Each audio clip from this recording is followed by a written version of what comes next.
ஆபாசமாக பேசிய திமுகவின் ஆபாச பேச்சு அமைச்சர் பொன்முடியை கண்டித்து விழுப்புரம் மாவட்டம் விக்கிரவாண்டியில் ஆர்ப்பாட்டத்தில் ஈடுபட்ட அதிமுகவினரை விடியா திமுக அரசின் ஏவல் துறையினர் தகாத வார்த்தைகளால் திட்டி மிரட்டல் விடுத்து அராஜகத்தில் ஈடுபட்ட சம்பவம் பரபரப்பை ஏற்படுத்தியுள்ளது. விக்கிரவாண்டி வடக்கு மற்றும் தெற்கு ஒன்றிய அதிமுக சார்பில் ஒன்றிய கழக செயலாளர்கள் பன்னீர் முகுந்தன் ஆகியோர் தலைமையில் ஆபாச பேச்சு அமைச்சர் பொன்முடியை கண்டித்து கண்டன ஆர்ப்பாட்டம் நடைபெற்றது. இதில் 100க்கும் மேற்பட்ட பெண்கள் கழக நிர்வாகிகள் கலந்து கொண்டு பொன்முடியை கண்டித்து முழக்கங்களை எழுப்பினர்.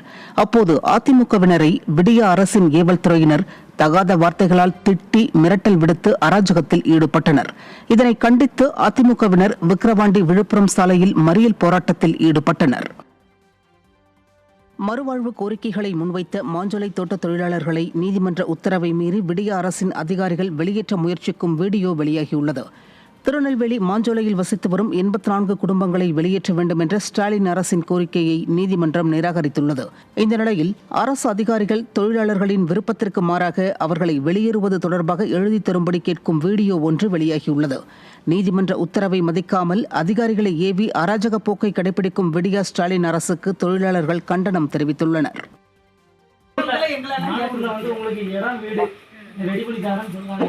அதுக்கு ஓகேனா உங்க Aadhaar card ration card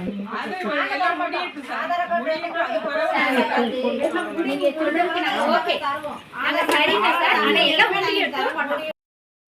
Stalin அரசு பொறுப்பேற்ற 2021ஆம் ஆண்டிற்கு பிறகு அரசு பேருந்துகள் மோதியதில் 3637 பேர் உயிரிழந்துள்ளதாக போக்குவரத்து துறை கொள்கை விளக்க குறிப்பு மூலம் அம்பலமாகியுள்ளது.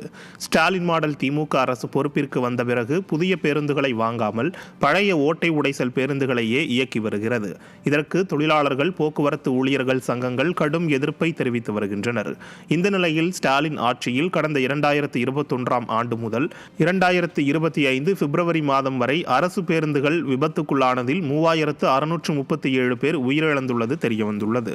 அரசு பேருந்துகளை முறையாக பராமரிக்காமல் ஸ்டாலின் அரசு அலட்சியமாக இருப்பதன் விளைவே இத்தகைய உயிரிழப்புகளுக்கு காரணம் என குற்றச்சாட்டு எழுந்துள்ளது.